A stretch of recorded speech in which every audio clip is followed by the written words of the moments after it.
এই আসমা আপু। হ্যাঁ ভাইয়া। আপু আমার 100 টাকার হাঁসের মাংস দেন না? 100 টাকা? হ্যাঁ 100 টাকার হাঁসের মাংস দেন। 100 টাকা তো দেই না ভাইয়া। কি কোন? 250 টাকা প্লেট। মানে 100 টাকার বিক্রি করেন না? না, সেল করি না। এমনি প্লেট কি 250 টাকায় বিক্রি করেন? হ্যাঁ 250 টাকা। আপু আমার কাছে 100 টাকা আছে, দেন না?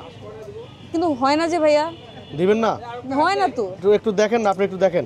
আপনার খুব যেহেতু খেতে ইচ্ছে করতেছে, এখন কি করব, তাহলে দিচ্ছি আমি 100 টাকার মাংস ভাইয়া, শুধুমাত্র আপনার জন্য। আমি কিন্তু দেই না। 100 টাকার মাংস শুধুমাত্র আপনার জন্যই দিচ্ছি। আচ্ছা দেন, আমরা একটু দেখি আপনি 100 টাকার কয় পিস মাংস দেন।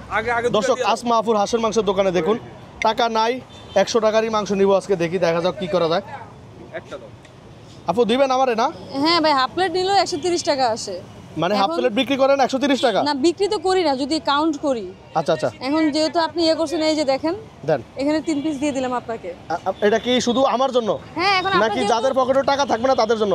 যাদের পকেটে টাকা থাকবে না, ঠিক আছে, বা রিকোয়েস্ট করবে, অ্যাফোর্ড করতে পারবে না, এখন তো তাদের জন্য।